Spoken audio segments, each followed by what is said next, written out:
Welcome to Late Night Story. When the world goes silent and shadows stretch longer, some stories awaken, whispered only to those still awake. So put on your headphones, turn down the lights, and let me guide you through the quiet hours. If you're listening alone, you're exactly where you need to be.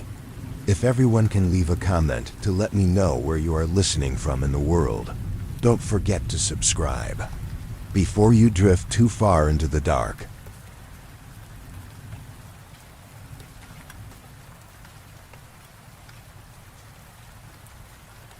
Story 1. The woman I disemboweled had something strange in her abdomen. 24 hours into my shift, I was tired, exhausted. My eyelids dragged shut of their own accord, and every time they closed, strange patterns crawled in the dark behind them, writhing like things alive.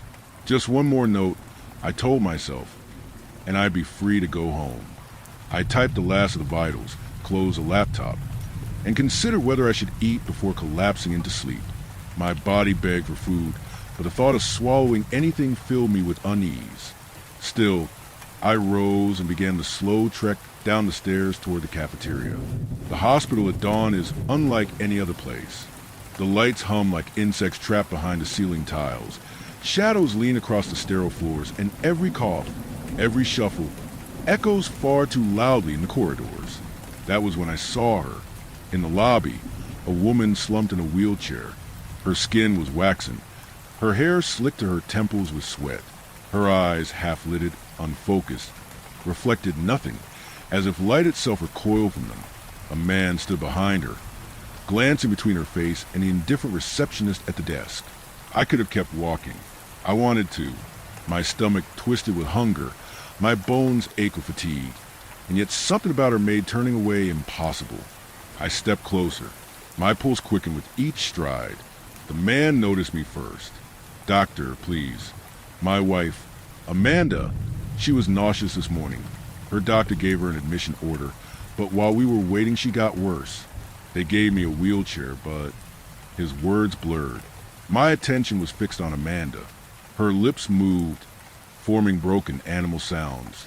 I pressed my fingers to her wrist, searching for the reassuring throb of life. What I found was not reassuring. Her pulse stuttered beneath my fingertips, 30 beats per minute, irregular, like the faint ticking of some clock, winding down. Her breath rattled, her skin damp and clammy. Her eyes fluttered, then rolled slightly upward. Shocked, in the middle of the lobby, surrounded by people, no one had noticed she was dying. I looked at the receptionist, who barely glanced up from her screen. Irritation etched across her face. Rage flared in me. Though I didn't recognize it as my own, it felt borrowed, implanted, without thinking. I ordered the man to follow me and wheeled his wife toward the emergency department. We did not run. Running would have turned the moment into chaos. Instead, we walked slowly as though in procession. I asked questions, illnesses, medications, history, but my voice trembled. I am only an intern, I thought. If she goes into asystole now, I'll have to... I stopped the thought. I did not want to imagine CPR in that long hallway. Under the humming lights, we reached the ER doors. I cut through the man's explanation to the receptionist. Code red, Brenda. Open the doors. Now. She obeyed and the doors yawned wide. Inside, the attending roused from half-sleep, and within moments a room filled with nurses, monitors, voices. We laid Amanda down, wires snaking across her body, screens flickering with numbers that painted her death in real time. Heart rate, 30. Blood pressure, 60/30. Respirations, shallow, uneven. Her husband spoke of nausea, of vomiting blood earlier that morning. I pried her mouth open, saw the black crust of dry blood on her tongue and teeth. The smell that poured out was not merely iron and bile. It was ancient, rank, the kind of scent one imagined seeping from catacombs unopened for centuries. Her abdomen was distended, rigid, silent as stone. I pressed my stethoscope to her flesh, and for a moment I imagined I could hear something, not the hush of peristalsis, but a faint, whispering murmur, as though the body contained not organs but voices. The monitor beeped, 29 BPM. Atropine now, the attending barked. The nurse obeyed. The numbers crawled upward, reluctantly, like a creature stirred from slumber.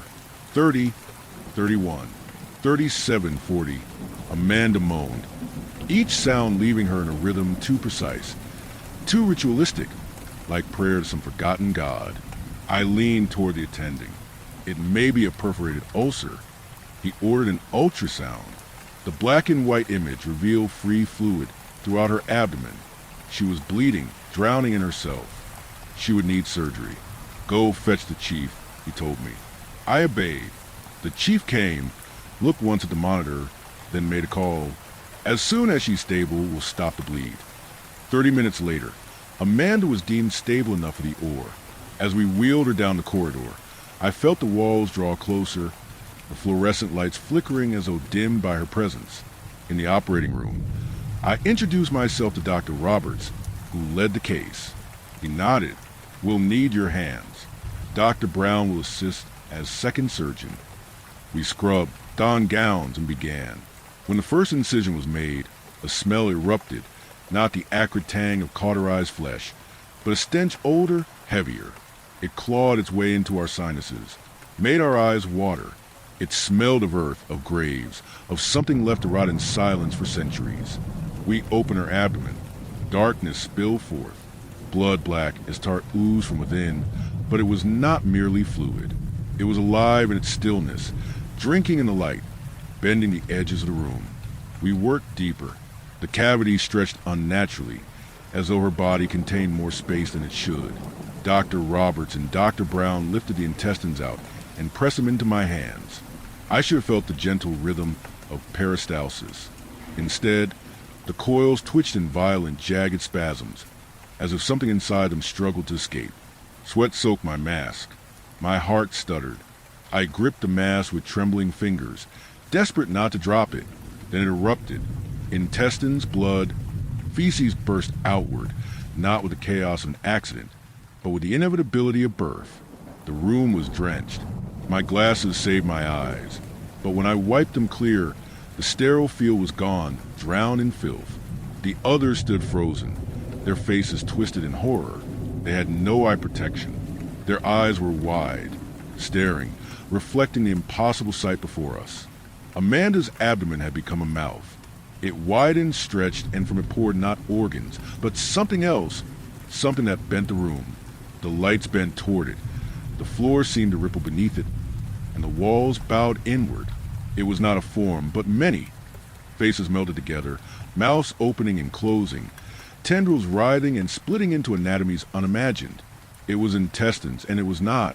It was flesh, and it was something older than flesh. The thing touched the surgeons, and they did not scream. They did not blink. They simply froze, their pupils swallowed by black. The door opened. Someone entered, drawn by the noise. That sound broke my paralysis. I fled. I ran until my lungs seared, until bile rose in my throat, until I collapsed heaving in the corridor. Now the surgeons lie in the ICU, comatose. Their faces are still twisted in the same grotesque shapes I saw in the OR, as though frozen mid-horror. Their bellies swell. Sometimes they twitch in unison, in rhythms I do not recognize, yet I feel in my bones. They ask me what happened. The chiefs, the attendings, and nurses. But even if I spoke, they would not believe. I know this much. Amanda was never the patient. She was a vessel, and what we released that night was not meant to be seen by human eyes.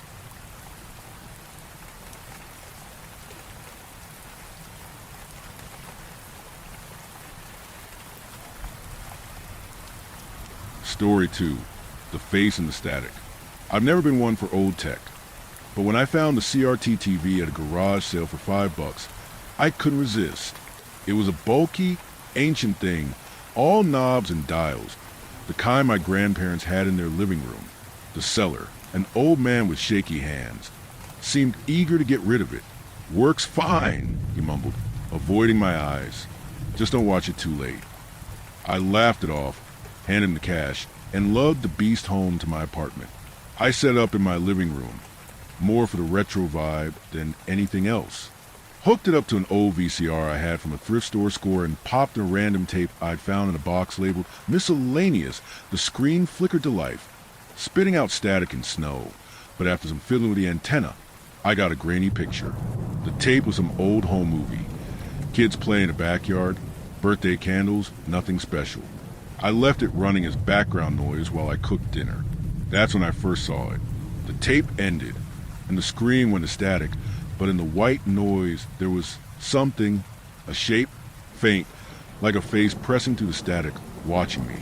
I froze, spatula in hand, staring at it. The face didn't move, didn't blink, just hovered there, indistinct but undeniably human. I unplugged the TV, heart racing, and told myself it was just pareidolia, my brain making patterns where there weren't any. Old TVs do that, right? The next night, I couldn't resist turning it on again. No tape this time, just a static. The face was back, clearer now. It was a woman, I think, with hollow eyes and a mouth that seemed to stretch too wide. She didn't move, but I swear she was looking right at me. I changed the channel, hoping for a signal, but every station was the same, static, and her face staring. I yanked the plug again and shoved the TV into a closet. I couldn't sleep that night. Every time I closed my eyes, I saw her, that stretched mouth, those empty eyes. Around 2 a.m., I heard it, a low hiss like static coming from the closet. I told myself it was impossible.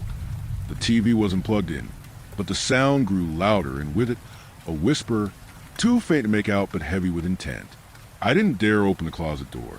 The next day, I searched online for anything about the TV's brand, a no-name model from the 80s, long out of production. I found a forum post buried in an archive, written by someone claiming their TV trapped things. They described a face in the static, watching them, whispering their name. The post ended abruptly, with no follow-up. The user's account was gone. I decided to get rid of the TV. I dragged it to the curb, left a free sign on it, and went back inside. But when I checked an hour later, it was back in my living room, cord coiled neatly, screen dark. I hadn't told anyone about it, and my apartment was locked. I smashed the screen with a hammer, glass shattering everywhere, and hauled the pieces to a dumpster across town. I thought that was the end. Last night, I woke up to the hiss of static. My laptop, which I left closed on my desk, was open, screen glowing with snow. Her face was there, clearer than ever, mouth moving like she was trying to speak. I slammed the laptop shut, but the sound didn't stop. It was coming from my phone, my speakers, even the walls. And then a whisper, clear as day, "You can't turn me off." I'm typing this from a library computer, because I don't trust my devices anymore. The static follows me, faint but always there, in the background of every call, every video, every quiet moment. I see her face in reflections now, not just screens. The mirror, the window, even a puddle on the street. She's getting closer. If you've ever seen a face in the static, if you know what she wants, please tell me. I don't know how much longer I can keep her out.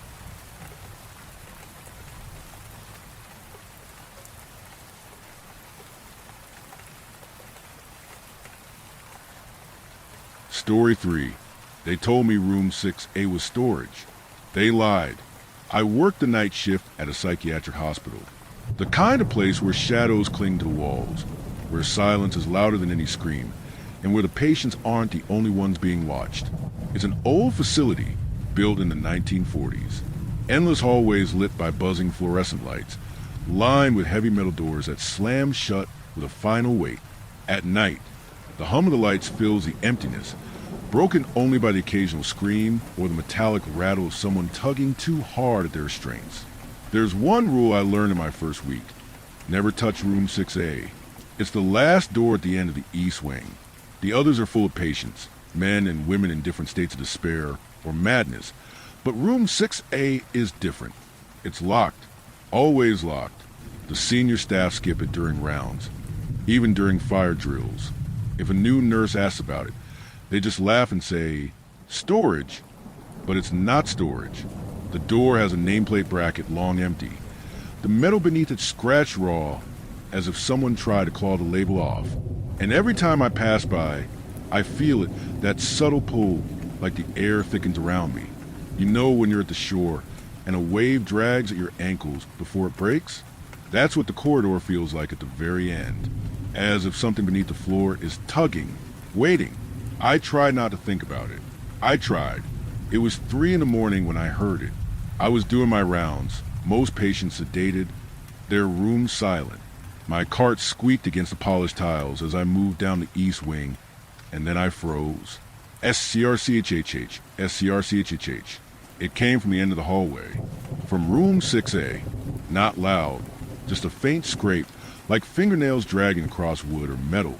Slow, repeated, deliberate, too steady for a rat, too human.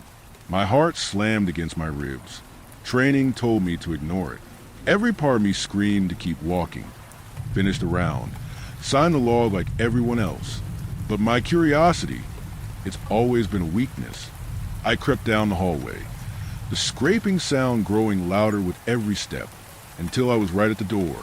Before I could stop myself, I whispered, "Hello?" The scratching stopped. Silence. Then a voice, dry, low, so close it felt like it was breathing right into my ear. Finally, you said something. My knees nearly gave out. I stumbled back, clutching my clipboard like it might protect me. No staff ever talks to me. The voice went on. Calm. Male, maybe, but there was something wrong about it. Each word sounded like it was passing through layers of water before reaching me. They all walk past, pretending I don't exist. But you're different, aren't you, Claire? I stopped breathing. I had never told it my name. Don't be afraid, it whispered. I know things. I know everything. My mind scrambled for a reason. This had to be some kind of test. A prank by the senior nurses. But there was no way they could know what came next. You still visit your father every Sunday, the voice murmured. You bring him orange slices because he can't chew the peel anymore. He doesn't remember your name, but you smile anyway. Don't you? My stomach turned. Nobody at work knew about my father. I had never told him about his dementia, or how he used to call me Pumpkin before he forgot me completely. How do you? It laughed softly, coldly. I told you. I know everything. I should have run, reported it, pretended this never happened. But I stayed rooted to the floor. There was something in its tone that wasn't threatening. It was worse, it was inviting. Do you want to know why you dream of drowning? It asked. My throat went dry. The drowning dreams were private. I'd had them since childhood. Dark water closing over my head, my lungs burning, a whisper calling me down. My voice shook. Yes. Then come back tomorrow night. Alone. A shiver ran through me, colder than the hospital air. I can't. You will. The light above me flickered, buzzing angrily. When it steadied, the voice was gone. Silence flooded in. I staggered back, heart hammering, swearing I'd never return.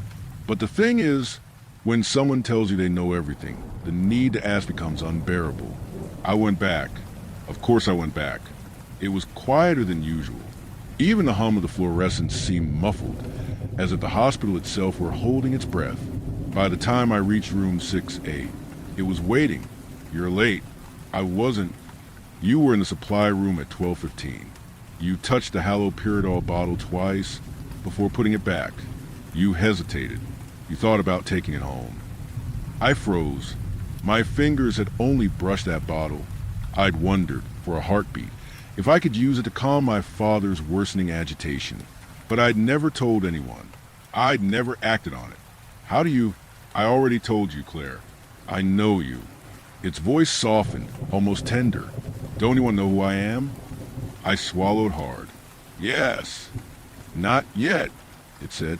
First, I'll tell you a story. One the staff will never admit. It told me about a patient long before my time. A man brought here in the 1950s, when they still performed lobotomies in the basement. A man who never aged, never died, who spoke with voices that weren't his own. They called me dangerous, he whispered. They called me a liar, a monster. Then they locked me here and erased my name. I wanted to call it nonsense, a ghost story, but the way he spoke, the certainty, The details held me like chains. "You don't believe me," he said, "but you will come closer." Against every instinct, I leaned toward the door. The slot for food trays was sealed, but there was a keyhole. Kneeling, trembling, I pressed my eye to it. At first, only darkness. Then movement. An eye pressed against the keyhole, staring back at me. Not bloodshot, not sick. Perfect. Too perfect. The iris shimmered faintly, like oil on water. I choked on my breath and fell backward, my elbows slamming against the wall. His laugh followed low, aware, deliberate. "See? You do believe." I ran that night. I didn't finish my rounds. Didn't care if anyone noticed. I swore I'd quit and find another job.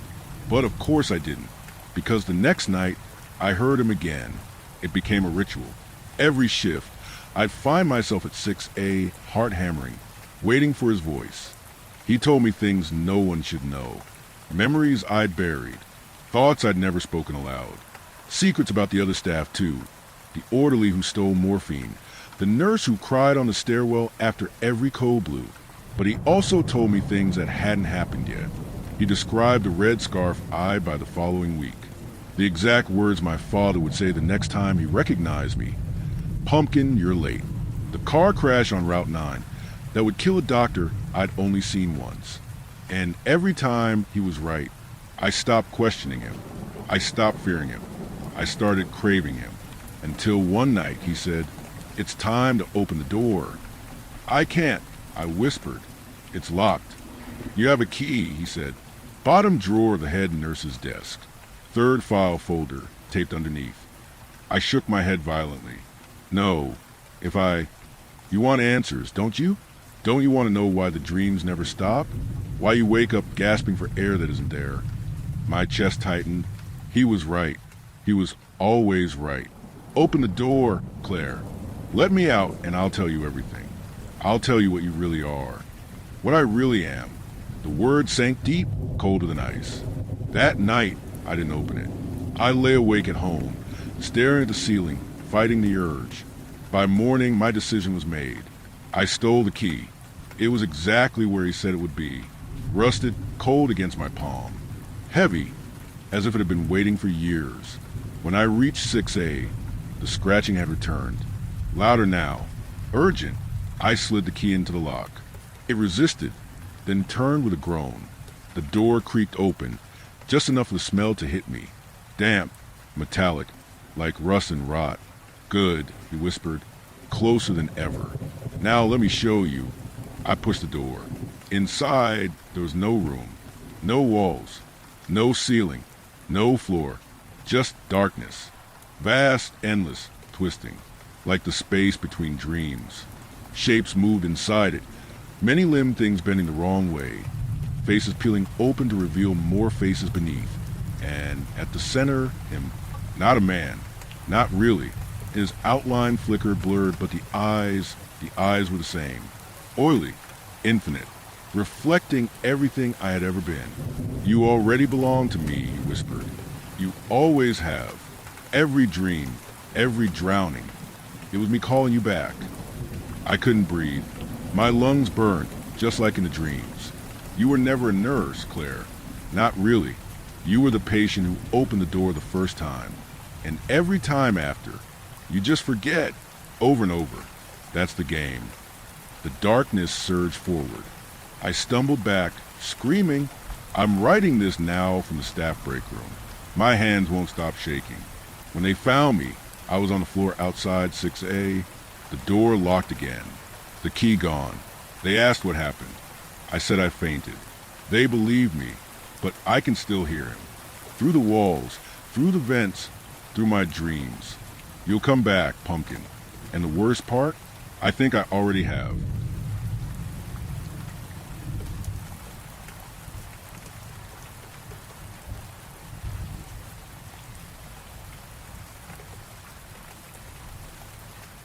Story 4.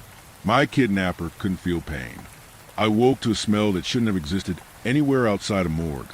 Bleach cut with rust and something sour metallic like coins held in the mouth. My head throbbed. My eyes refused to open at first.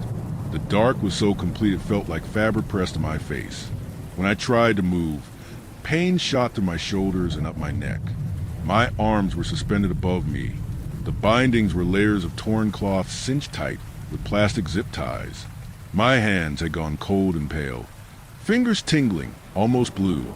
Each time I tried to shift, a new line of pain flared, burning, stabbing, tearing, radiating out from my joints like cracking glass. Somewhere, a sound began, a low humming, tuneless, at first far away, then circling me. My heart slammed against my ribs. I tasted bile in the back of my throat. The humming stopped. Footsteps scraped concrete. A metallic click. A single fluorescent bulb stuttered to life above me, casting a greenish glare across cinder block walls. The walls were wrapped floor to ceiling in butcher paper. Anatomical diagrams scrawled in black ink covered every surface. Nervous systems, muscle groups, hospital pain scales with handwritten notations in the margins. Words like nociception, analgesia, stimulus written and underlined. In places the ink had bled, streaked downward like someone had pressed their face to it and wept. "You're awake," a voice said. They stepped into the light. At first they looked like a tired grad student. Thin frame, pale skin, dark hair hanging in their eyes. But their arms told a different story. A network of pale scars cross-hatched from wrist to elbow, stitched with surgical neatness. A missing fingertip sealed in shiny tissue. They wore a dark apron stiff, with old stains. "I'm glad," they said softly. "You can help me understand." My mouth opened, but only a hoarse rasp emerged. Who are you?" "They call me Lucky. Congenital analgesia. No pain. But pain is how you know you're alive." They raised a hand. A hypodermic needle pierced the fleshy web between thumb and forefinger. No blood. The wound had been cauterized. They twisted the steel shaft as if tuning an instrument. "This should hurt," they whispered. "But it's only pressure. Tell me, what would this feel like to you?" I stared at the hole in their hand. Nausea rising like acid, like burning glass. I croaked. Glass under the skin. Their pupils dilated. "Burning glass," they repeated. "Better than textbooks." They lowered me from the ceiling and bolted me into a wooden chair, stained dark. My ankles were duct taped to legs, my wrists bound behind me. They draped a blanket across my shoulders, smelling of rust and bleach, like a caretaker preparing a patient. "You'll stay warmer this way," they said. "Shivering corrupts the data." A clipboard appeared with 50 blank lines under pain vocabulary. They began on themselves. Hands plunged into ice water until their skin blue, then blasted with blow dryer until flesh pinked, then blanched. Each time they asked me to describe it, my voice trembling. "Needles under the skin," I said. "Glass splinters. Heat like peeling sunburn alive." "Peel you," they murmured, writing it down. Then it was my turn. A rubber band snapping against my forearm. A pinch of tweezers to the thin skin between thumb and index. Even minor acts were magnified by terror. The stench, the inevitability of escalation. By night, if it was night, the light never changed. My arms and hands trembled uncontrollably. My lips cracked from dryness. Tears streaked salt across my face. I picture my apartment, my cat, the smell of coffee at dawn, normal life turning alien and unreachable. On the second day, their fascination intensified. A small hammer, a steel plate, and a scalpel lay waiting on a tray. They placed their own left hand flat on the plate, raised the hammer, and brought it down, a sound like a branch snapping. Their index finger bent at an unnatural angle. They didn't blink. What would it feel like? They hissed, eyes shining. I gagged while rising, every nerve screaming. Lightning inside, something wrong, ripped apart. They closed their eyes, whispering. Wrong. Yes, that's the one. Then came me. Rubber bands became clamps. Tweezers became pinpricks of sharp metal. Every touch magnified by dread. My skin crawled. My nerves lit up like live wires. I began crying without sound, tears running down my cheeks, soaking the blanket. My hands went numb. I tried to think of my name, my address, anything to anchor myself, but the basement smell dragged me back. bleach, rust, cooked meat. Hallucinations began at the edges. Whispers in corners, my own reflection in puddles where none existed. The sense of someone standing behind me even when I knew we were alone. On the third day, they introduced electricity. A car battery appeared on a metal cart. Wires dangling from crude clips. Sparks popped when they tested the connection, filling the basement with a scent of ozone. Their broken finger was splinted, stained brown at the tips. They sketched diagrams of the experiment on the wall with chalk, neat as blueprints. "This will be the one," they whispered.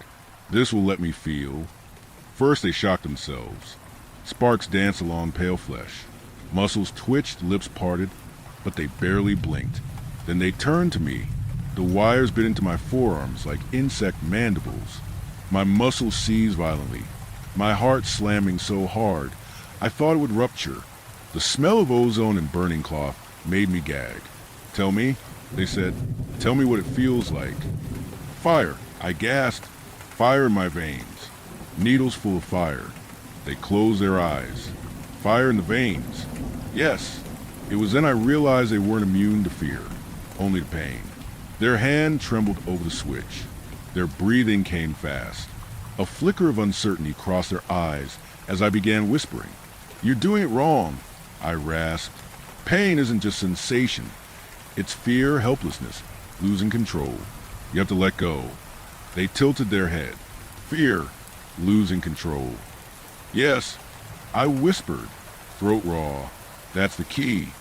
By the end of the third day, my reality had thinned to a filament. My skin was a map of bruises and pinpricks. My muscles trembled uncontrollably. My mind slipped in and out of hallucination. Memories of sunlight and human voices seemed like a book I'd read long ago, but a seed had taken root. The understanding that fear was a weakness and my only way out. When I came to again, there was no sense of day or night, just a single green bulb above me and a hollow ache to my arms and legs. My wrists were raw. The skin beneath the duct tape had turned angry red. My teeth chattered before I realized they had placed a metal basin in front of me. "Ice first," they murmured. Their voice was thin from sleeplessness, but eager. They seized my hands, wrists clamped like a vice, and plunged them into the basin. The water was so cold it felt sharp. My fingers went bone white, then blue. Pain raced up my arms in jagged streaks, each nerve shattering into splinters. My throat convulsed. I couldn't tell if the sound coming out of me was a sob or a laugh. "Describe," they ordered, eyes on me as if I were the only object in the room. Like 100 knives in the marrow, like my bones are glass and someone's rattling them. I whispered. They nodded, scribbling notes. Then, without warning, they drew my hands out and pressed warm cloths doused with some chemical that burned as it thawed my skin. The agony multiplied. My flesh felt as if it were peeling, nerve endings sparking like loose wires.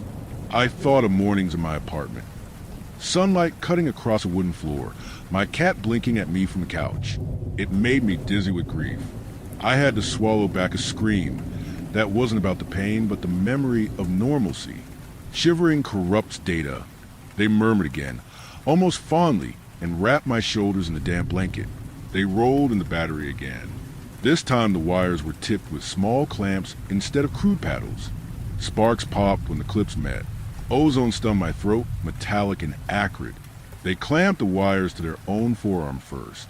The muscle jumped, the skin quivered, but they only breathed harder, eyes wide as though at the edge of revelation.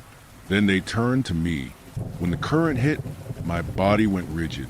My jaw locked. My heart banged like a fist against my ribs. A taste like pennies filled my mouth. For a moment I thought my vision had shattered into glass shards. "Tell me," they whispered. "Tell me what it is." "It's fire inside a cage," I rasped, like metal claws dragging through me, like my blood turned to bees. They shuddered with a kind of hunger. "Blood turned to bees," they repeated, writing furiously. Something cracked inside me then. Between the burning of my skin and the trembling of my heart, I realized they were trembling too. Not from pain, but from anticipation, from their own strange excitement. And I began to see the thin seam of weakness. Fear. I woke to find a steel contraption standing in the center of the basement. It looked like a chair and a trap had been fused together. Clamps for wrists and ankles, a collar brace, and a frame of steel rods. "I built this for me," they said quietly. "You'll help me use it." My own terror rose up like bile, but some small hard core inside me whispered, "This is your chance. If you want to work," I murmured, making my voice tremble but also low, hypnotic, "you have to let me set it up. You can't know what's coming or it won't work." They hesitated, then nodded. I tightened the straps across their arms, their legs, their chests. Every buckle was a drumbeat in my ears. They shuddered as control slipped from their hands. Their breath came quick, pupils dilated. "You have to believe you can't escape," I whispered near their ear. "Yes," they breathed. "Yes. Show me." I clipped the battery wires to the metal pads at the armrests. Their muscles twitched under the clamps. A guttural sound escaped them. Not pain, but the first hint of genuine panic. I could almost feel their terror radiating off them. Electric, contagious. My own chest ached with adrenaline. I memorized their breathing, their expression. This is how they'll break. The next day, they tried a different approach.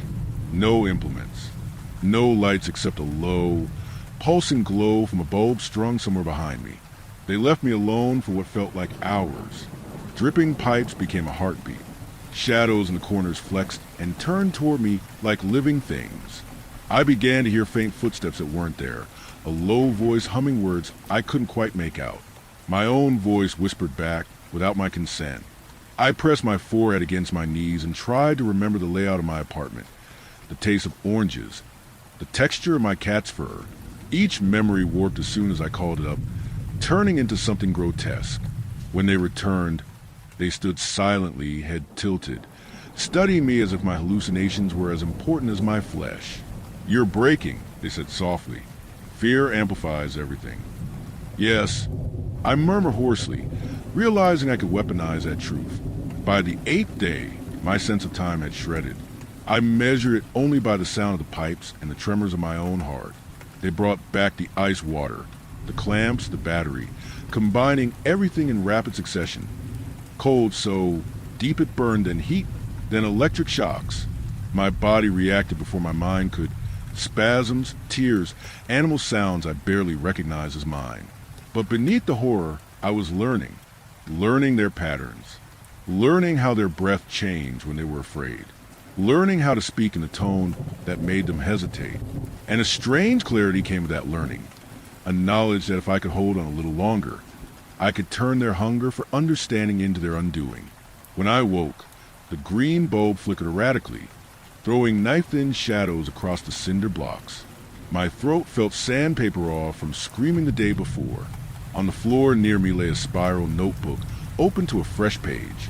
Their handwriting crawled across it, neat but frantic, filled with diagrams and phrases. "Pain equals life. Find the edge. She knows more." For a long time, I stared at the words until they seemed to crawl like insects. The last line was underlined 3 times. "She knows more." My stomach lurched. They had begun to believe in me as a kind of oracle. They entered with a tray of syringes, their eyes bloodshot. "Tell me about hunger," they murmured. "Tell me about deprivation." They had not eaten either. Their hands shook. They placed the syringes down, then held one up, examining the needle's shine. I realized in a rush, their obsession was hollowing them out. If I could deepen their dependence on my words, I could pry the cracks wider. I whispered, "If you want to understand deprivation, you have to give up something you need." They hesitated, breath trembling. "What?" "Sleep," I murmured. "Close your eyes in the chair. I'll record everything." They stared at me a long time, then at the syringes, then at the chair. Slowly, almost reverently, they sat. I strapped them in again. The steel frame clanged faintly with each buckle. My fingers shook, but I mastered it with clinical efficiency. They closed their eyes, trusting me. A tremor of triumph passed through me like static. "You'll feel nothing," they whispered. "You want to learn something." I replied, "That means letting go." I clipped sensors to their skin, thin wires, a heart monitor I'd fashioned from scraps. Anything to look real. Then, as they drifted in the edge of sleep, I whispered small things. Your hands are heavy. Your breath slows. You are weaker than you think. They twitched. Their eyes flickered beneath lids. I did not harm them yet. I only left them strapped, alone, as I backed away to a far corner. In that corner, hidden beneath a crate, I'd found a rusted screwdriver days before. I palmed it now, feeling the weight, the point. For the first time, the tool was in my hand. They woke groggy. The green bulb had burned out sometime in the night, plunging everything into a dense amber glow from a backup lamp. Their voice was thin. What did you see? Everything, I said. You're closer to the edge now. I handed them a cracked mirror I'd scavenged. Look at yourself. They stared, their pupils dilated, skin pale and damp with sweat. For the first time, I saw something like shame flicker across their features. They looked as if they'd aged 10 years overnight. You need me? I whispered. You can't understand pain alone. You'll destroy yourself before you find it. They clutched the mirror. It slipped and cut their palm. Blood welled up, dark and slow. They stared at it, fascinated and horrified at once. I can't feel it, they murmured. I leaned close. But you're bleeding. That's the truth your nerves can't hide. They shuddered. A tremor ran through their whole body. They were starting to doubt their invincibility. The one thing keeping them upright. Food came less and less. Their hands shook when they tried to pour water. Their speech frayed, full of unfinished sentences. They had begun to smell sour, like someone fevered. They still performed small torments, ice water, clamps, but they were half-hearted now, distracted. Each time they struck, their eyes darted to me as if asking permission. That day I didn't scream. I stared straight through them, whispering descriptions without being prompted. Hot needles under my skin, glass storm, nerves screaming. It unnerved them more than any cry. You're not afraid, they muttered. I'm past fear, I said, but you're not. Their hands trembled so badly the clamp slipped and snapped against their own thumb. They hissed startled, as if the absence of pain now frightened them more than the idea of pain itself. They slept strapped in the chair that night. I had done the straps so tight their hands tinged purple. While they snored shallowly, I crept around the basement, mapping every corner, every bolt. I found the fuse box, the breaker, the small window high on the wall, crusted with grime. I tested the screwdriver against the window frame. Metal squealed softly but didn't break. Yet, I knew with time I could pry it loose. I also knew time was running out. They were spiraling fast, and a spiraling captor could still kill me by accident. I would have to break free during one of their experiments when their hands were full. I returned to them and whispered at their ear, not loud enough to wake them. You wanted to know pain? I'll show you. I'll make you feel everything. The day began with them trying to repeat the ice and shock experiment. Their motions were clumsy. The battery slipped from their grasp, clanged to the floor, sending a spark. They flinched like a spooked animal. Let me help, I murmured. I steadied the wires, set the clamps, murmured clinical observations. They sagged with relief, as if my calmness anchored them. Then, in a moment of distraction, I looped one of the wires around their wrist instead of mine. My heart hammered, so loud I thought they could hear it. You're trembling, I said softly. They looked at me, eyes wide. Described, they whispered, but their voice cracked. I closed the circuit. For the first time, they jerked, face contorting in a grimace that was almost pain, but not quite. More like terror. The body's reflex without the nerve's permission. They gasped. Their knees buckled. It's nothing, they whispered, but their eyes said otherwise. I leaned close. This is what you wanted. This is how it begins. I turned up the current. Their arms convulsed, head snapping back against the brace. The sight filled me with a surge of something dark and clean. Not joy, but release. My hands no longer shook. You feel it, I hissed. You feel it now. Their mouth worked soundlessly. They were trying to form words, but could not. I reached for the screwdriver, hidden in my waistband, and pressed a point just above their collarbone. Your experiments are over, I said. They slumped in the chair like a puppet with the strings cut. The greenish light trembled on their sweat-slick face. Their eyes were two black pools reflecting me back. For the first time since I'd been dragged into the basement, the air didn't feel like a lid pressing down on me. It felt full of cracks. You're nothing without control, I whispered. And you've lost it. They twitched, lips barely moving. More, please. It wasn't triumph I felt then, but a bitter, metallic taste, like licking a battery.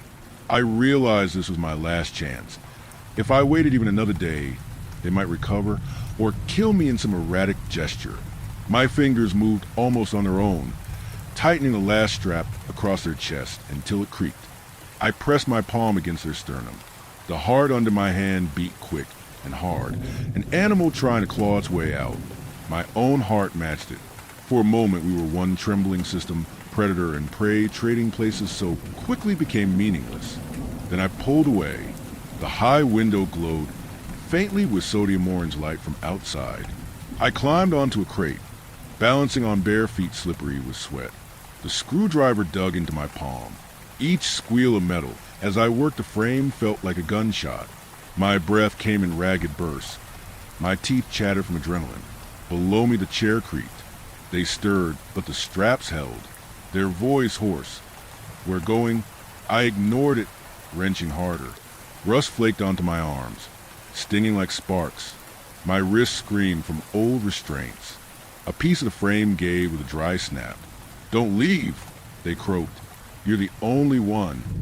The screwdriver slipped, skittering to the floor with a clank. I almost sobbed. I dropped back down, snatched it up, and returned to the window. My hands shook so badly I could barely fit the tip into the crack. My vision blurred with tears. Finally, with a sound like a rib breaking, the frame popped free. Cold night air slapped my face, smelling of rain and diesel, and something clean, the first clean smell in days. I wanted to bury my nose in it, like a starving person finding food. The opening was barely wider than my shoulders. Shards of glass jutted from the edges like teeth. I wrapped my hands in a filthy rag and hauled myself up. Every inch of my skin screamed as glass nicked me. My knees scraped the sill, opening new cuts. But compared to what had been done to me inside, the pain was clarifying, almost holy. I was halfway out when a sound rose from below, a ragged animal wail. They were thrashing against the straps now, head jerking like a fish. For the first time they were loud, truly loud, a voice stripped of language. Come back, they howled. Come back. I hauled myself through the last gap and tumbled onto gravel outside. I lay there on my back staring at the stars, my chest convulsing. The sky was huge and black and indifferent. The sodium light turned my tears into small coins on my cheeks. My legs felt like brittle twigs, but they moved. Gravel to asphalt, asphalt to an empty lot, lot to a chain link fence. Each footstep was an explosion of nerve endings, but it was movement, and movement was freedom. I could feel the shape of my own body again, not as an object in a room, but as something moving through space. I didn't look back. I didn't have to. Their cries bled out through the window and echoed across the lot like a dying animal. The sound pushed me faster. I stumbled onto a street, half lit by an old sodium lamp. A payphone stood there like an artifact from another era. I lunged for it, hands shaking so violently I almost dropped the receiver. The number for 911 came out of me as a sob. Help, I croaked. Basement. Kidnapper. Hurry. When the cruisers came, blue and red lights washing over the industrial yard, I crumpled at the edge of the lot. Their boots thudded around me, voices sharp and clipped. Hands guided me into a blanket, into the back of an ambulance. Someone asked my name. It took 3 tries to remember it. I heard shouting from the basement, then silence, then radio chatter. One officer returned, face pale. There's no one down there, he said quietly to a colleague. Just a chair bolted to the floor. Fluorescent lights again, but soft, clean, sterile. For tubing snaked into my arm, dripping clear fluid. Nurses murmured. Someone swabbed my cuts. The antiseptic smell made me gag. Every time I closed my eyes, I saw diagrams on butcher paper, needles gleaming under green light. A psychiatrist sat by my bed. "You're safe now," she said gently. "You were very brave." I stared at her and thought, brave? No, just a rat that finally found a hole. At night, I lay awake listening to the beep of monitors. My body was healing, but my mind kept replaying the chair, the voice, the humming. A week later, back in my apartment, the nightmares had begun to shift. Sometimes in them, I wasn't the one strapped to the chair. I was the one doing the strapping, clinical and calm. I woke with my own hands clutching the sheets like restraints. That morning an email arrived. No subject, no text, just an attachment. I clicked. It was a grainy photograph of my street taken from across the road. In the lower corner, a gloved hand holding a hypodermic needle, faintly gleaming. Under the image, a single line. I think I felt it this time. "Thank you." I sat frozen, staring at the screen. The city outside went on as if nothing had changed. But inside me, the world tilted, and I realized the experiment wasn't over. Not for either of us.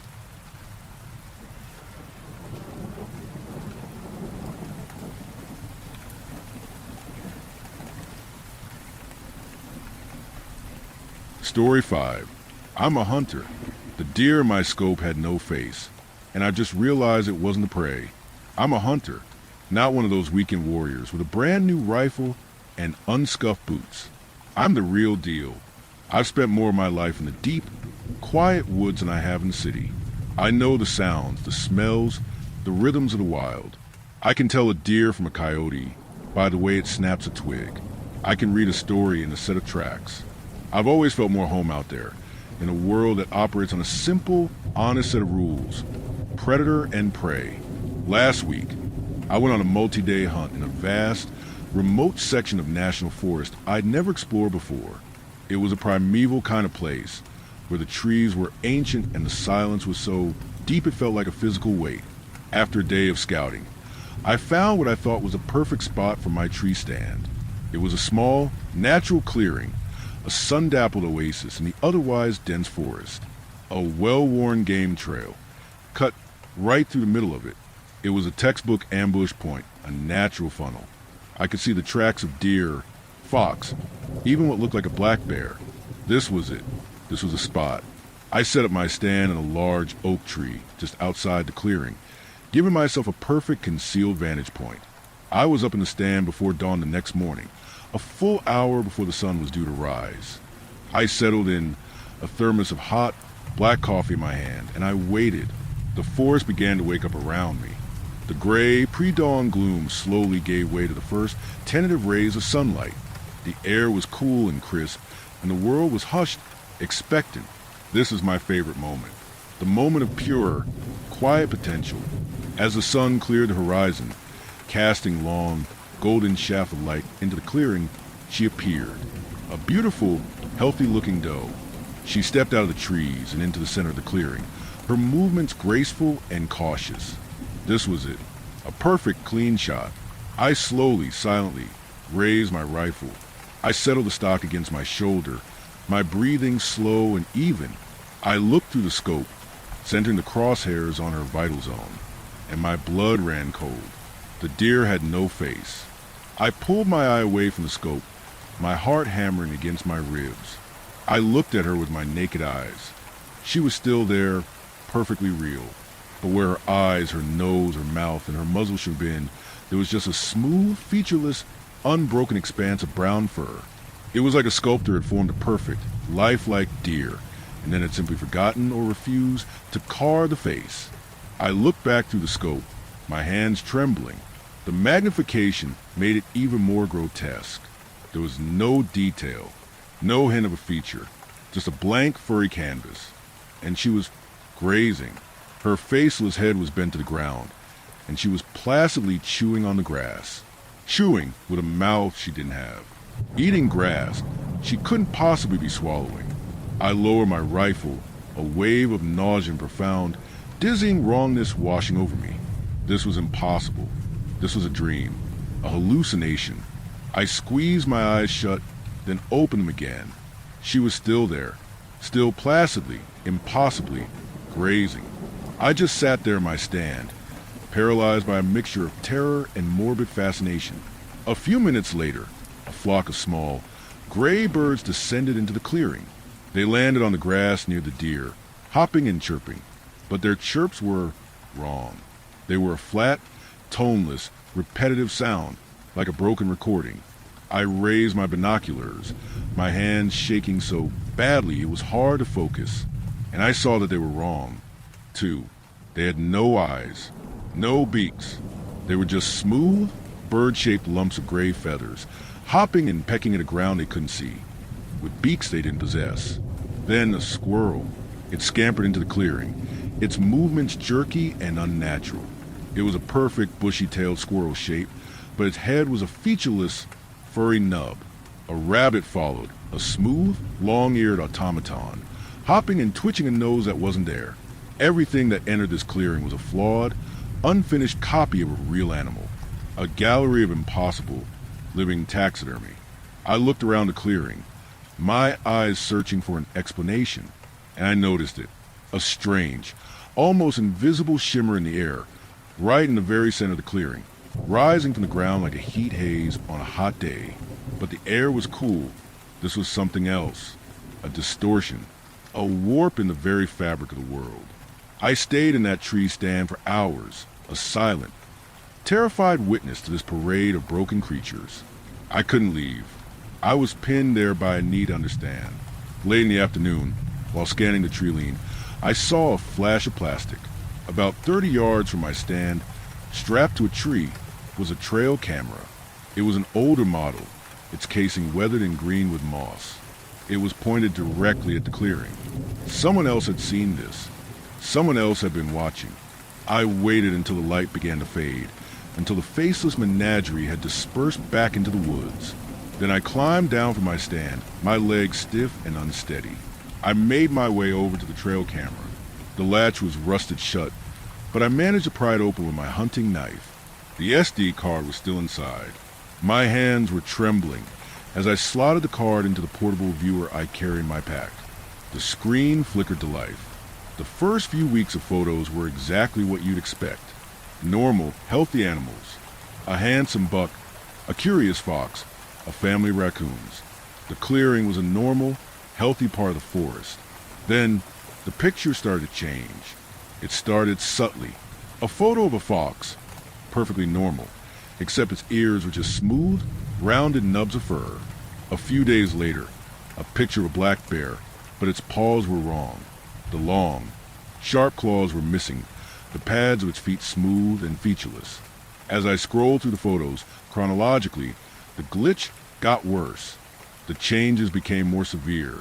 A coyote with no snout, just a tapering of fur. A flock of wild turkeys that were just feathered, headless bodies, still pecking at the ground. The last photo on the card was from 2 days ago. It was the doe, the same one I had seen this morning. Her face was a perfect, horrifying, featureless blank. The glitch, whatever it was progressing. It was getting worse.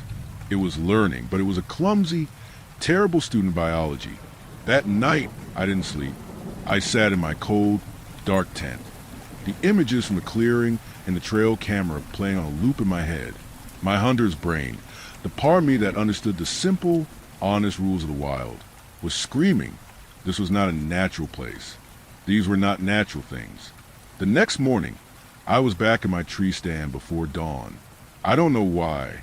I should have packed my things and hiked out of there as fast as my legs could carry me. But I had to see it again.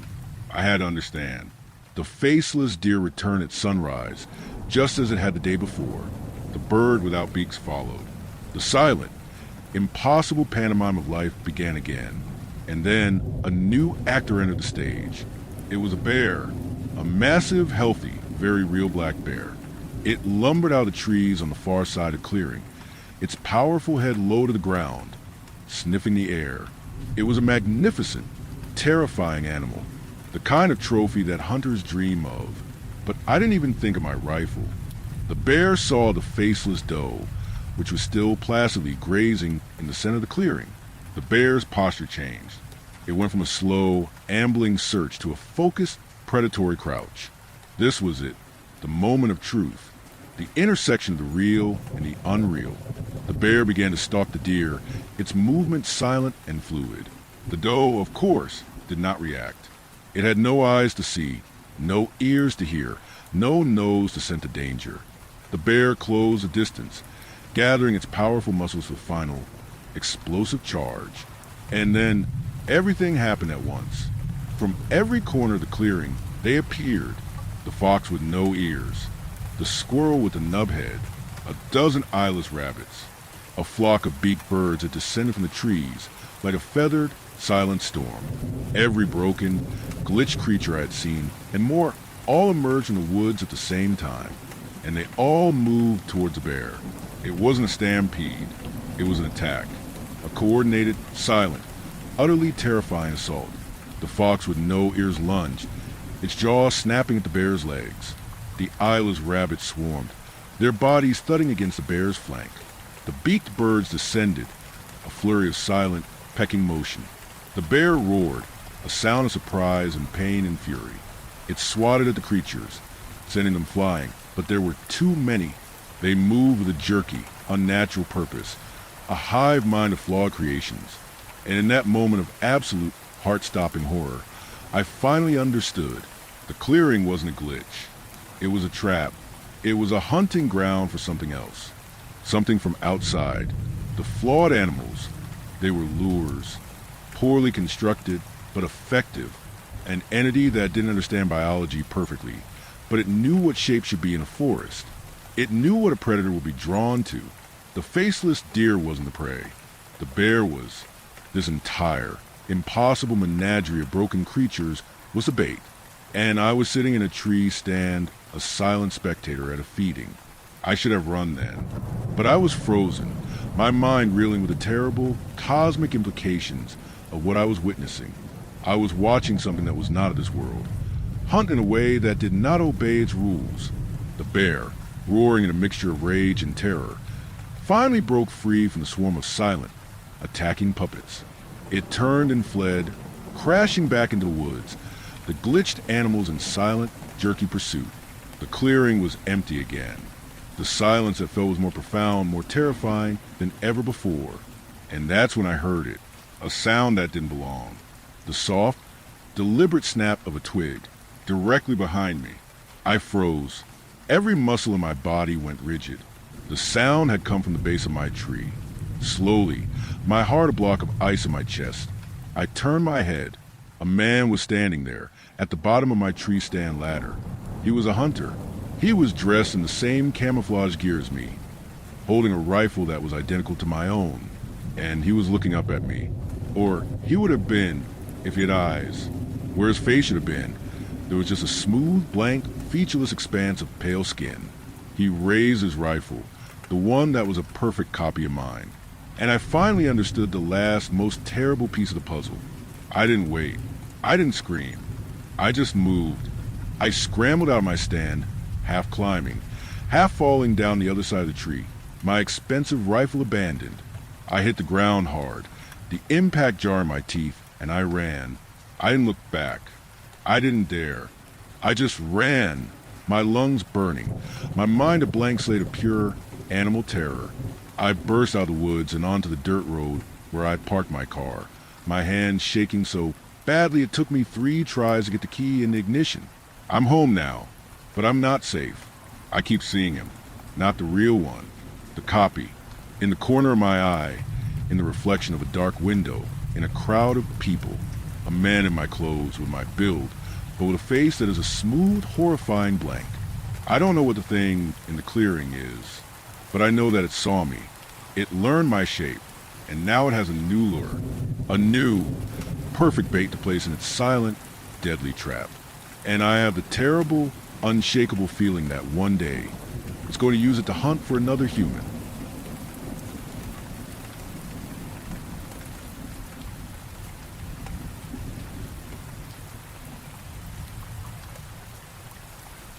Story 6. I bought a cabinet on Facebook Marketplace. Last night something came out of it. It was $15. A steal, My wife and I had needed a cabinet for almost 3 years.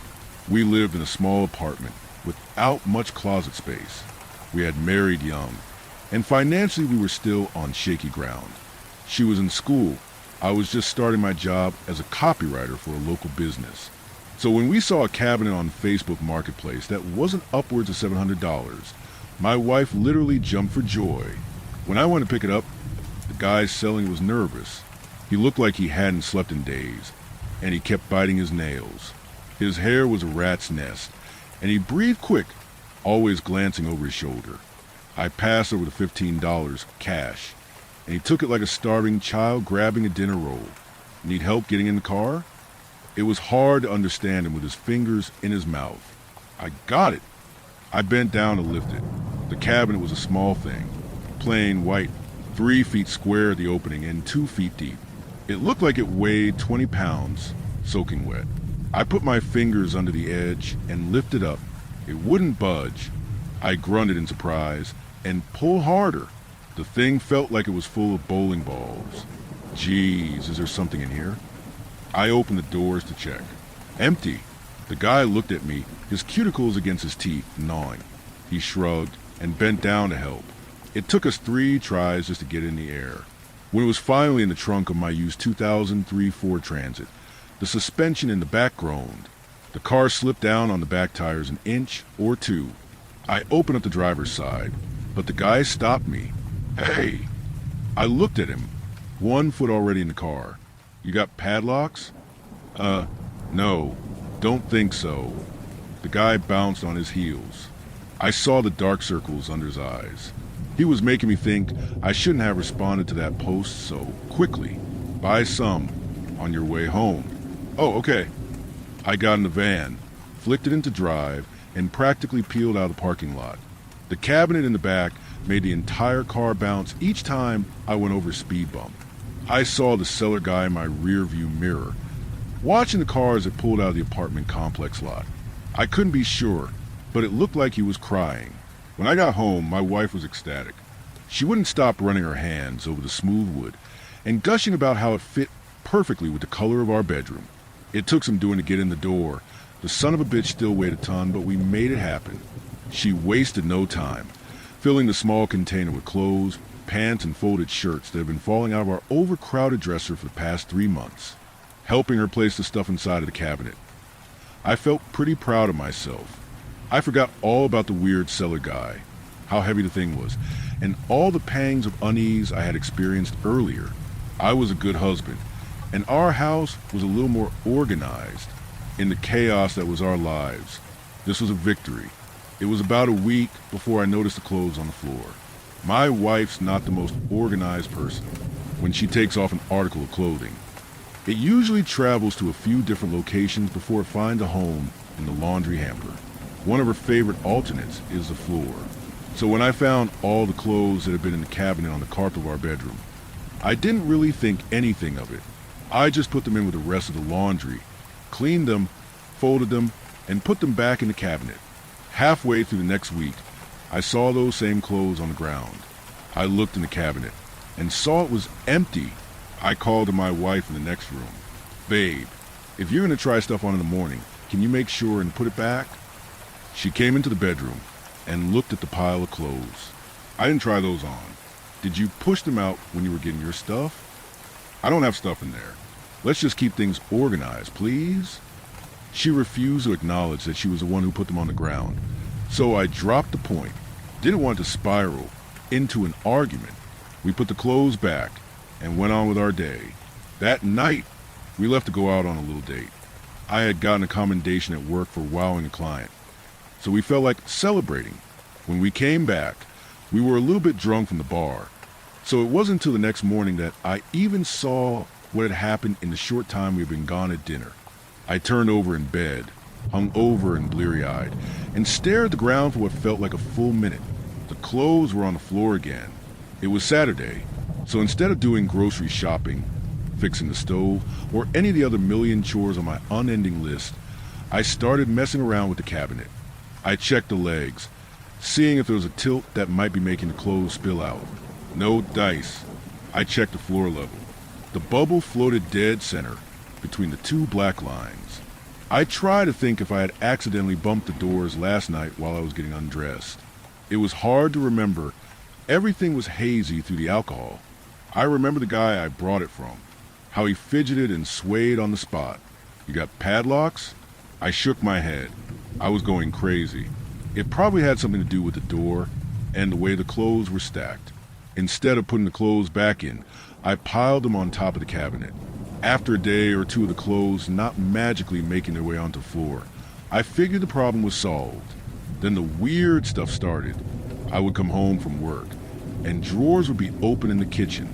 I assumed it was just my wife, and I forget to close things. Then things would start rearranging themselves all throughout the house. Books in my bookshelf would get shuffled around.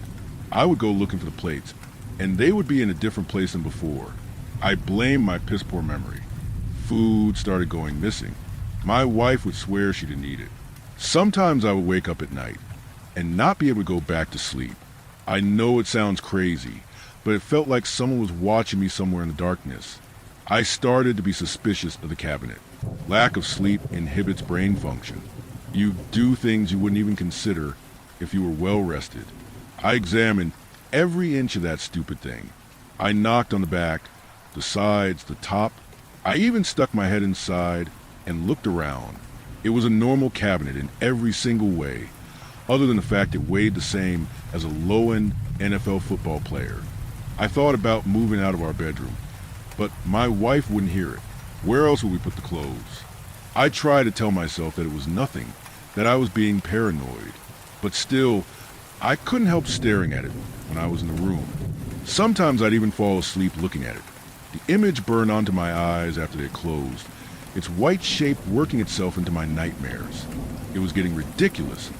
So I did something a bit crazy. You know those motion sensing cameras? I set one up in our bedroom. I ended up dropping way more money than I should have. But I was desperate. I hid it behind a picture frame, so my wife wouldn't see it. It was hooked up to my phone and would send videos if it recorded anything. I would turn it on at night and examine the footage at work. For 2 days, it got nothing but clips of my wife and I turning over in our sleep. On the third morning after its installation, I got up late.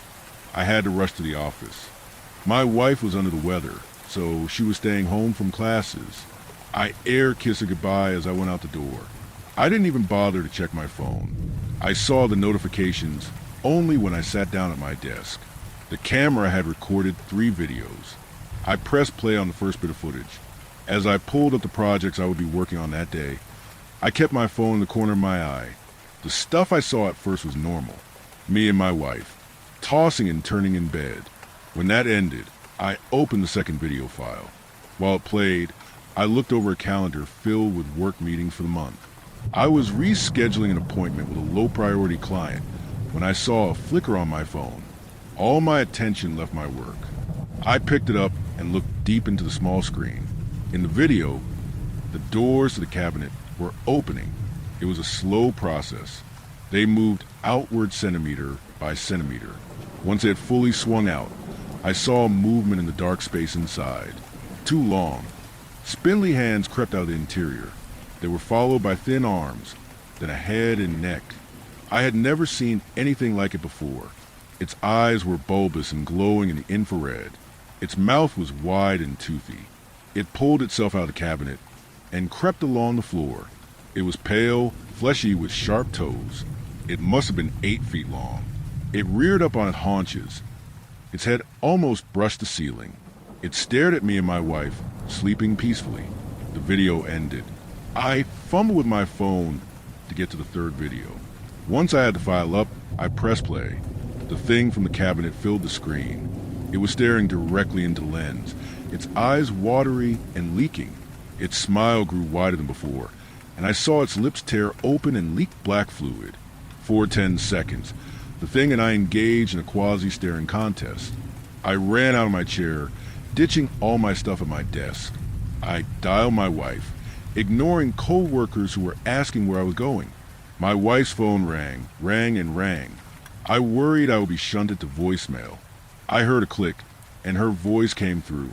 It was thin and croaky from her sickness. "Honey? What?" "Baby, I need you to get out of the house. What? Why? What's? Get out of the house now. Go to the store across the street. Stay there until I call you.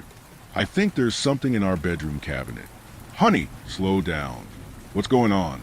You're scaring me. Please listen to me. There's something in our bedroom cabinet. You need to get out of the house and get to the store across the street. I promise I will explain when I get home. Just pretend like nothing's wrong and leave. There was a long pause on the other end. Then finally, okay, be safe. I'll call you soon. I waited until I heard my wife hang up. Then I dialed 911. I swung myself into my car. The operator answered. 911, what's your emergency? Something's in my house. I think it's dangerous. I tried to start my car. For a horrific moment, I heard the engine stall. On the second try, it turned over and I almost cried in relief. Please stay calm, sir. Can you tell me exactly what is in your house? It was this. It's long. It has sharp. It came out the cabinet. I think it's been coming out for weeks. Sweat was building up on my forehead. I pulled out of the parking lot with a shriek from the van's tires and sped towards home. Is it an animal?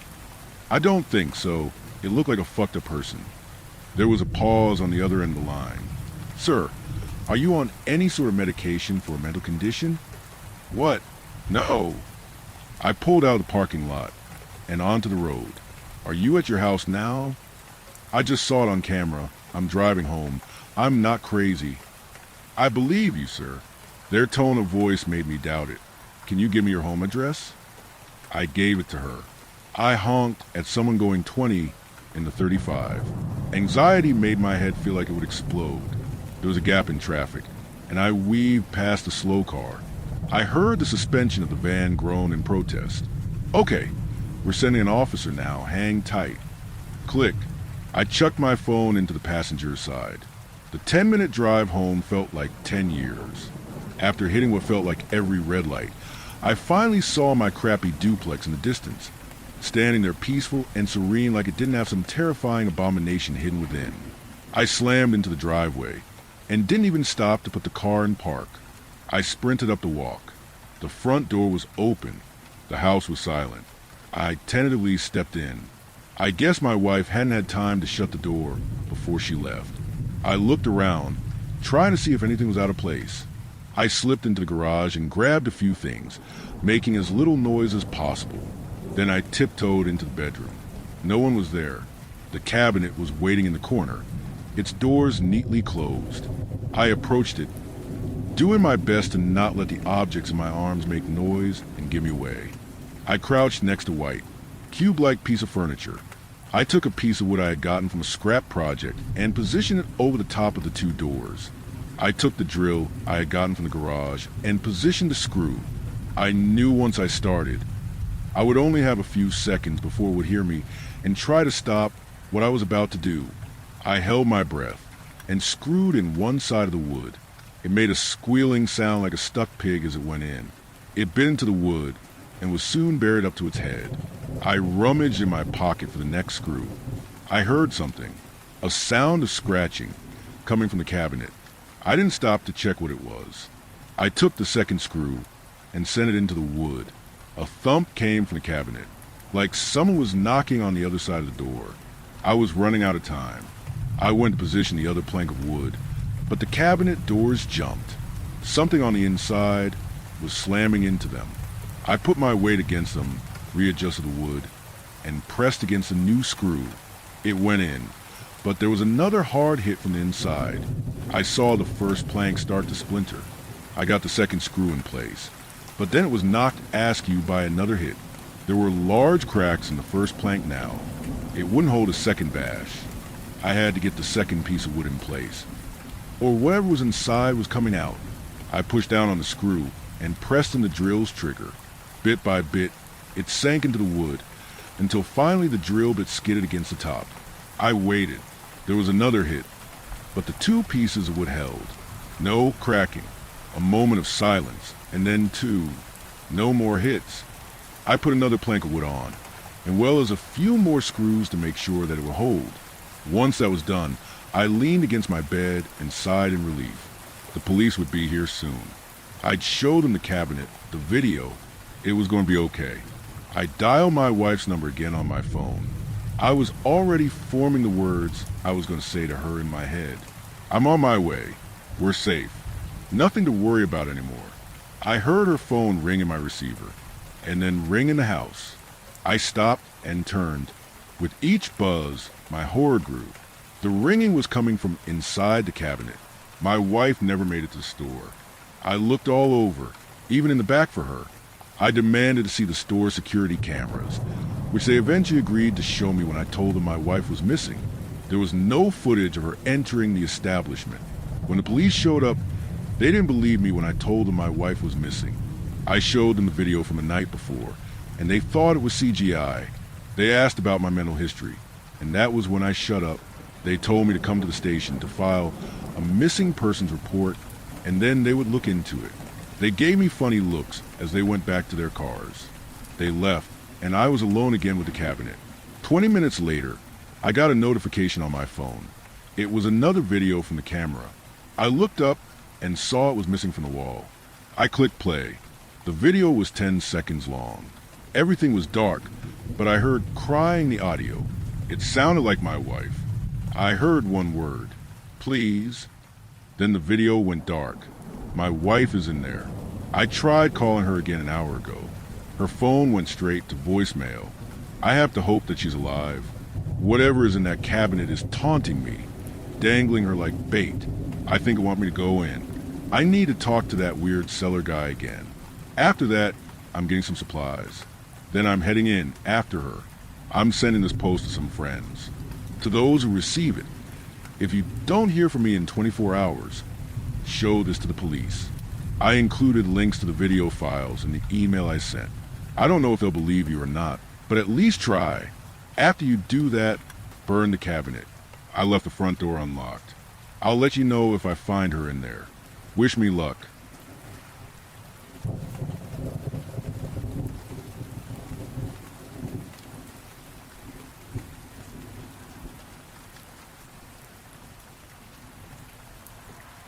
Story 7.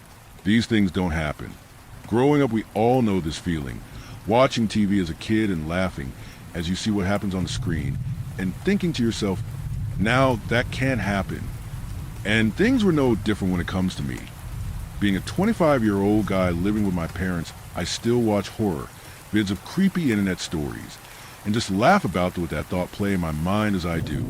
All I really do right now is work out at the local gym across from me and play video games at home as I wait to hear back from an assisted job program, as being disabled makes it hard for me to find a job. And it was a normal Friday, just heading out to the gym, stopping at my friend's house kidnapping. Picking my best friend from back in high school up to drag him to the gym with me. I'll call him Nate for his privacy, and I'll write how I remember it, but my memory on it is already hazy as it is. I remember pulling into the driveway of his house, a poorly made road barely qualifying as a driveway as it didn't even have gravel in it. In my parents' 2014 Veloster, seeing him on his porch, but his car not there. I didn't think much of it, as maybe he was letting someone borrow it, as he tended to, as he was just that kind of person. And I walked over to him after exiting my car, calling out to him. Something going on, man? I asked, as seeing as he didn't have his car, I assumed that there was something up. And then he spoke to me, and I should have known something was up, as he just sounded ever so slightly different. Yeah, my dad needed to borrow my car today, what's good, man? His voice just sounded deeper. I even remember bringing that up. Ah, shit, everything all right. Also, man, you sick or something, you sound off. And after I brought up, he coughed a couple real loud and hard coughs, and simply said to me, yeah, I'm sick as, oh man, I'll be fine, what's good, man? Sounding completely normal until he repeated himself.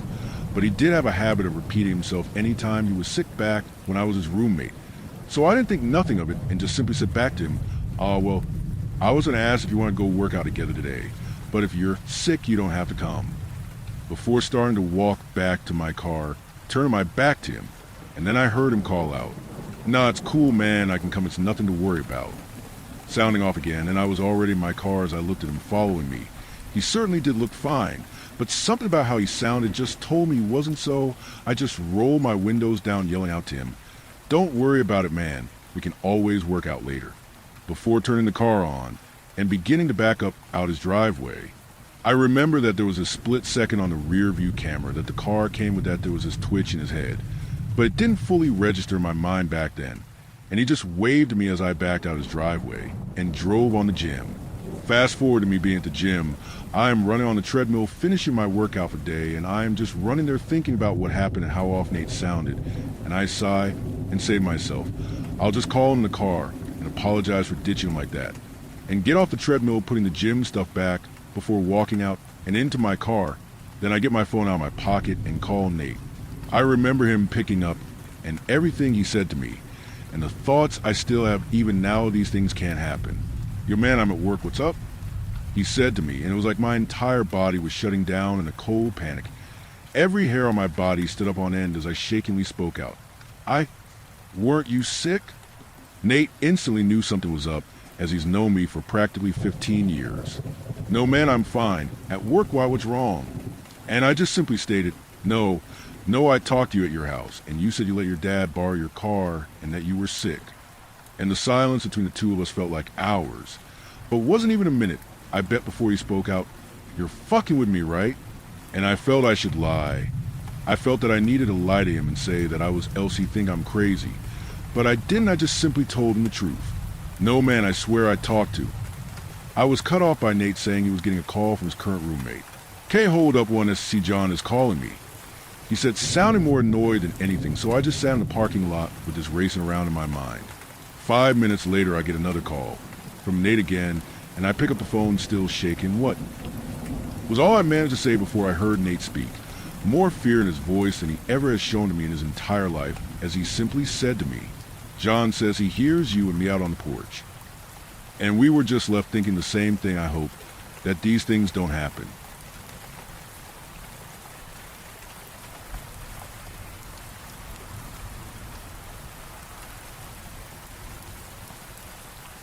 Story 8. Reception. It started with quiet. I told everyone I was going off-grid for a few days. Said I needed a reset. Time away from screens. Mental health. I think I called it. It sounded better than the truth.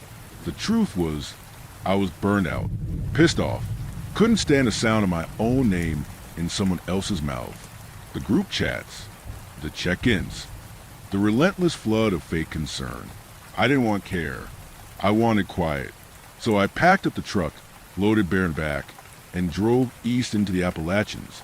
For days, just me, my dog, in the woods. No calls, no kids, no messages, no work, no world. Silence. But that was the thing about silence. Eventually, it always broke. I found a clearing I had marked years ago. No signs, no service. Nothing but moss and air and an ancient pine standing like a cracked totem. Bear, my old retriever mix, never strayed far. He sniffed the perimeter once, then curled up near the fire. I watched the sky turn melt above the trees and let the quiet settle in my chest. I figured I'd sleep like a stone. But Bear didn't. That first night, I woke to him sitting upright, ears twitching. I sat up too. Something out there? He stared upward at the starry sky, cut apart by waving branches. I looked. 3 pale lights hovered over the ridge, bright, steady, and far too still for planes.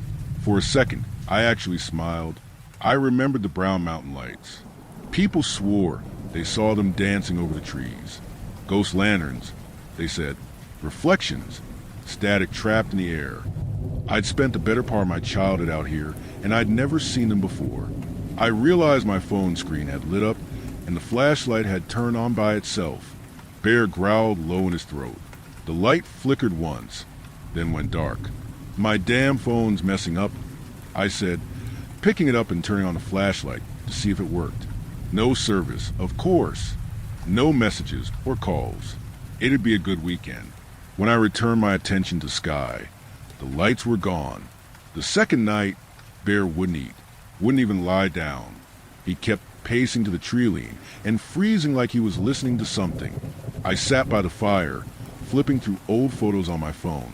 One of them was of Mom standing next to Bear, her hand on his scruff. I'd taken it the year before she died. Fog had crept in, rolling low. Then I saw it. Something shifting behind the clouds. Massive, slow, a shadow painted against the bright clouds. Bear let out a bark, so sharp it snapped me out of my trance. The shape was gone. Bear didn't stop pacing. And that night, neither of us slept. The third day was wrong. The air was stale. My food didn't taste right. No flavor. I made coffee and tried to act normal. It tasted metallic. This was what I wanted. Quiet. There were no birds. No insects. Not even wind. It felt like the whole forest was listening. That evening, I saw a figure between the trees. Tall, distorted, shimmering like heat over pavement. The second I looked straight at it, gone, but Bear barked once and took off. I chased him up the ridge with a flashlight, swinging wild in my hand. He stopped just before the edge, staring up at the sky. I followed his gaze, and everything broke. The sky tore open. Light moved across it like veins of fire. Then came the sound. It reverberated in my skull.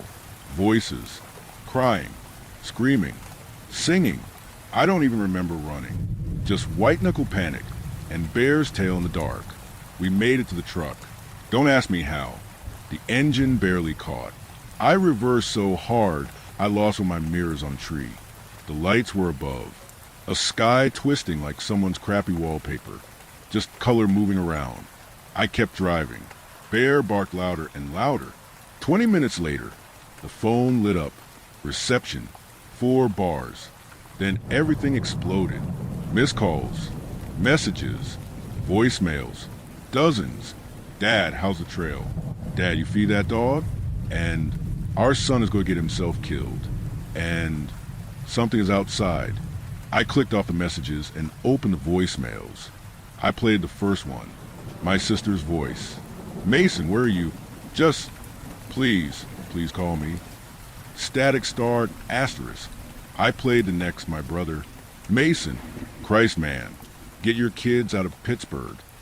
I nearly slipped off into a ditch. I cursed and jerked the wheel, riding the truck. Marie, forget the cat. We have to go. Mari. A crash cut him off, so loud that it fuzzed the audio. The voicemail ended. I fumbled with my phone, clicking through voicemails, and nothing but sobbing, broken only by violent coughs and a faint scream in the background. Then static. I dialed in's number as the trees thinned out, and then I saw it. Pittsburgh, or what was left of it. At first, it looked normal. From a distance, lights, streets, a faint hum of motion. But the lights above weren't normal. They hung in the air, massive and pulsing. And the people, they were rising. Dozens of them at first, then hundreds. I blinked hard, convinced it was some optical illusion, a trick of distance. Maybe my brain shorting out from too little sleep. But the shapes were human. Arms limp, heads tilted slightly, faces slack. I gripped the steering wheel so hard my knuckles popped. No, I said out loud. No, no, no. Bear whined in the back seat. I couldn't stop watching. And then they came apart. Just a sudden collapse into dust. Hundreds of bodies gone in an instant, turned to ash. It poured. The first flakes hit the windshield like hail. Gray. I turned on the wipers. They dragged thick streaks across the glass. I could see bits of hair, fragments of cloth caught in the slush. Skin? Teeth? My stomach turned. I gagged into the crook of my elbow and started rolling up my window. Too late. It rushed through. The stuff clung to everything. My jacket, my hair, the dashboard. The vent started sucking it in, blowing it in my face like cremation on high. I pawed at the controls, turning off the fan, trying not to scream. I looked back at the skyline, what was left of it. The lights pulsed again, slow and sure, and more people kept rising. I couldn't breathe. I couldn't blink. The truck hit the ditch and everything spun. I dangled by my seatbelt, groaning. Nothing really hurt, but everything ached. Bear shifted around in the back while I reoriented myself. My phone rang, and I stared at her smiling face and answered. It started with a scream, shrill and raw. I flinched, holding the phone away from my face. Bear panicked and scrambled against the upholstery, trying to bury his face beneath the seat. Then came her voice. Not shaken, not panicked. Soft, sweet, too sweet, like syrup dripping into my ear. Mason? And are you okay? No, Mason. They got the house. The boys are... And what happened? Coughing. And... Mason. The boys are gone. They're in the air. Everyone is in the air. I watched the sky. Gray pouring down. It hurt so much. God. My voice broke in a word. I'm coming, and I'll... Naked I shall return. The line went dead. The quiet returned. The quiet I wanted so badly. But now, I knew it would last far longer than I'd ever planned for.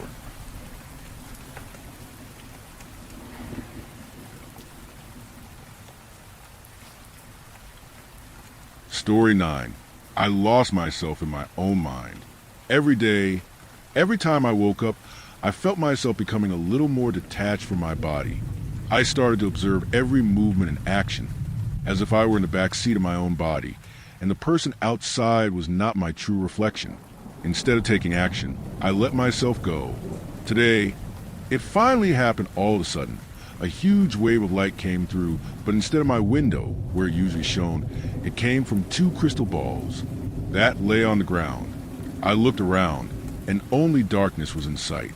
I attempted to grab one of the crystal balls, but its surface was too hot for my hands. I stooped down to the floor, so I could clearly see what was inside them.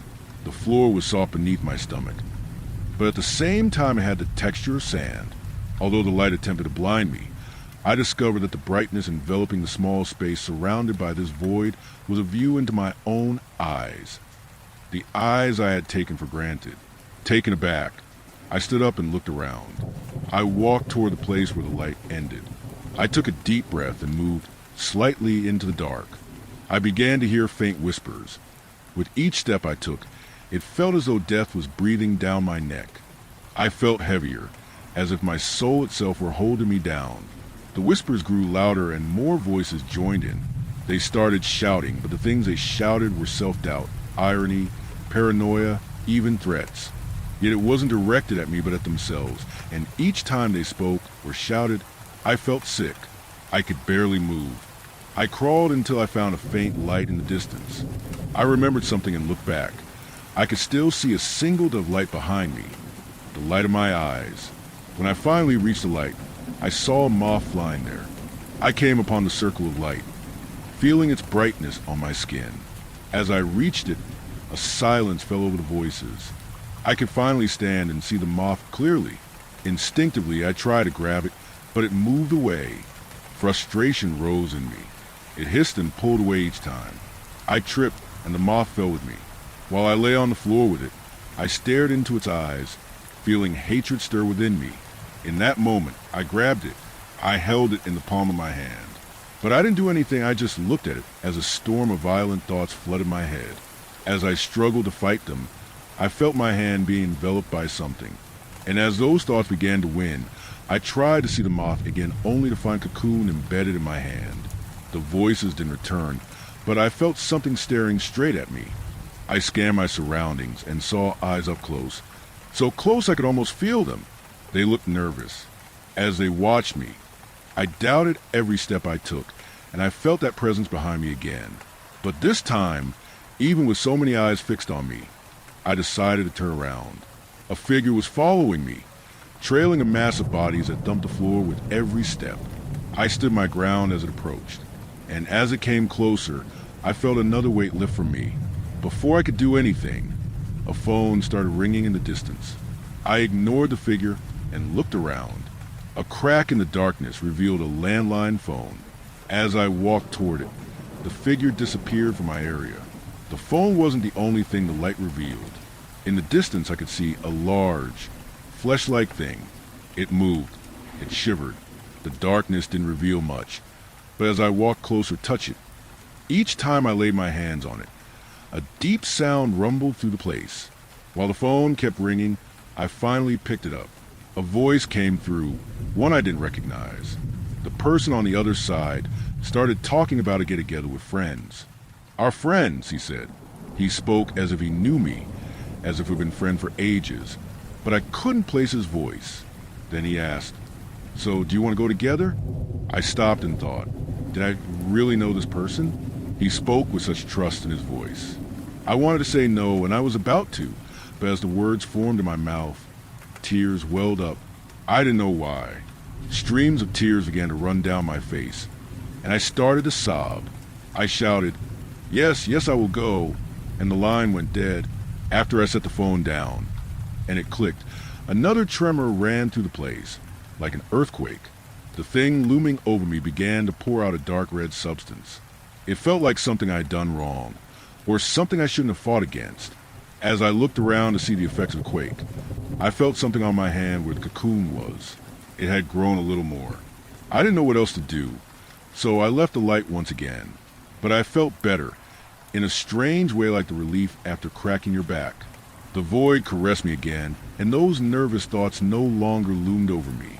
I looked behind me. The light shining on the phone was still there, but the light that had once come from my eyes was gone. This time, the darkness that had once consumed the space now comforted me. I began to hear the shadow walking again, but when I turned around, a light shone from above, revealing a sky filled with hands. When I looked at it, instead of continuing to walk, it stopped in its tracks. I could hear the hands passing through one another as I stepped carefully into the light. Once I entered it, the shadow inhaled deeply and approached me with a handshake. As I looked at it, it reminded me of myself. It stood as I stood, but as I began to realize this, the hands in the sky grew ever more desperate. I could hear them moving, and tears of sweat fell from the sky. The shadow, slightly annoyed, signaled for me to accept the handshake. The moment I took its hand, it moved to strike me. Each time it released something, the void around us shattered with light, and as we exchanged punches, the darkness broke a little more. The fight slowly turned into an embrace. We laid on the floor broken, looking up at the bright sky once covered in darkness and the ground covered with hands. I looked at it.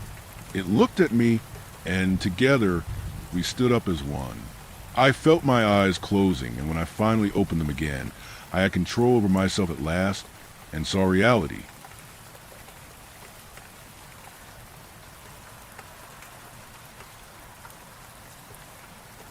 Story 10. A crazy guy told me about his experience in the military at work last year. I had something odd happen to me about 14 or so months ago, and I've been thinking about it over and over again ever since. I figured the beginning of October is as good as any to tell this story, because it's freaky and best of all, it's a real thing that happened to me. It's a short story, so sorry to those of you who like longer reads. I'm also wondering if anyone else has ever ran into this. So I worked for a major retailer as a floor employee at the time. It's a home improvement store. I won't say which one because I'm sure you can already guess. I have a lot of interaction with customers because I'm a salesperson on the floor. My job is go around and bother people as they are shopping and try to push some product or service they don't need and make sure I complete some quota. I talk to a lot of weird people. Everyone who has ever worked in retail and interacted with the public has, so I know you all know what I'm talking about. Crazy religious ladies, weird tweakers, rude Karens, old men who get confused about what you just told them. I met a guy one day, and he caught my eye because he was wandering around with this look on his face. We were near the front of the store. He was wearing camouflage, was pretty dirty, and his eyes looked wide open. He had this plain look on his face. Not like he was depressed or bored or out of it, but just a neutral look. He was wandering aimlessly through the store, and he didn't seem busy, so I decided I'd talk to him and see if I couldn't get a name for my quota. I roll up, and I introduce myself to him. He looks at me, then looks out into space as I'm talking to him. He wasn't really responding, but I do my usual pitch, and I get to the end and ask him if he'd be interested. I hand him a flyer, then ask him for his name and number. He takes the flyer, still staring off into space, and without looking at me says, "You know there are aliens, right?" I get really caught off by this, and I respond by saying, "Excuse me." "Yeah, aliens. I was a part of the military. I'm a veteran. I'm homeless right now, but that's because I wouldn't do what they said. I stare at him. He glances over at me. They keep telling me not to tell people this. I've had military commanders and CIA agents tell me that they'll lock me up if I keep doing it, but I don't really care. I've seen them with my own eyes. It's horrible. I am at a loss for words, but nod my head awkwardly. Yeah, they control almost everything. I have seen things so terrible you wouldn't believe me. I know I sound crazy, but it's true. Our government has known for decades. I'm pretty freaked out at this point while he's talking. You ever get that crawling sort of feeling in the back of your neck? The kind of feeling you get when you find yourself strangely but deeply afraid? I've never felt it before that conversation. He continued. They've been working with them. They didn't have any choice. This way none of us suffers as much. Ignorance is bliss, but we soldiers are sometimes told about it. We have to monitor their ships. I felt like I was going to throw up, and I don't know why. I think it's the way he delivered all of this information to me. He was deadpan, not an ounce of wavering or any hint he was messing with me. He's just so upfront about it. And it's clear he has nothing to lose. He just kept going. Did you know there's a machine that can get us to Mars in 6 hours? 6 hours. They have a diplomatic base there. I know you think I'm crazy. I'm not crazy. I've never been the same since I saw it. I can't keep a job. I'm on drugs now because of it. Mostly meth. Was kicked out of the military early because of my big mouth. But I don't care. I don't care anymore what happens to me. People need to know. Now, there are two distinct possibilities. Either one, based on him telling me he's on meth, he's a homeless veteran dude who happens to be going through an episode of psychosis, or two, he's telling me the truth, or at least what he is absolutely certain is the truth. Either way, I have never been more unnerved by customer interaction in my life. I've talked to crazy people before. My mother was an alcoholic, and she used to say crazy shit all the time. My aunt is into conspiracy theories and has gone on rants. We have a family friend who is the same way, and I've heard her rant. This was not crazy. Or if it was, it's the kind of crazy where the person is dead certain of what they saw. Either this dude is 100% certifiably batshit insane, or he's telling me the truth. There's no other explanation. I tell him thank you for the story and that I'm not sure what I believe, but I hope things go okay for him. It won't get better for me. They'll come for me at some point. Oh, well, my wife has left me. My kids think I'm insane. I have nothing left to lose. Everything is fucked. He walks off and goes up to the cashier at the front desk area where they do the returns. He starts telling her the same story. I was thoroughly frightened by this guy. I told him the truth. I'm not sure what I believe. I ignored everything and tried to push my fear down and continue with my day. I kept working that day and filed away under being just another weird interaction I've had at work. A few months after that interaction, a co-worker tells me about how Congress had a public bipartisan meeting regarding an apparent secret executive branch program that has intelligence and information about extraterrestrials. Apparently, this project has been active for decades. I've read some of the files alleged by the former government workers who are testing this, and it's scary. The program apparently was called Immaculate Constellation. Apparently, they've interacted with and met with several kinds of extraterrestrials. We've been monitored by them for years. UFO crashes. Humanoid non-terrestrial beings were found. Detailed descriptions and investigations into real actual UAP incidents with the Air Force. Look this stuff up, it's real. And this story, despite being on this area of the site, I promise you, is real. I really had an interaction with a customer like this. I swear to God.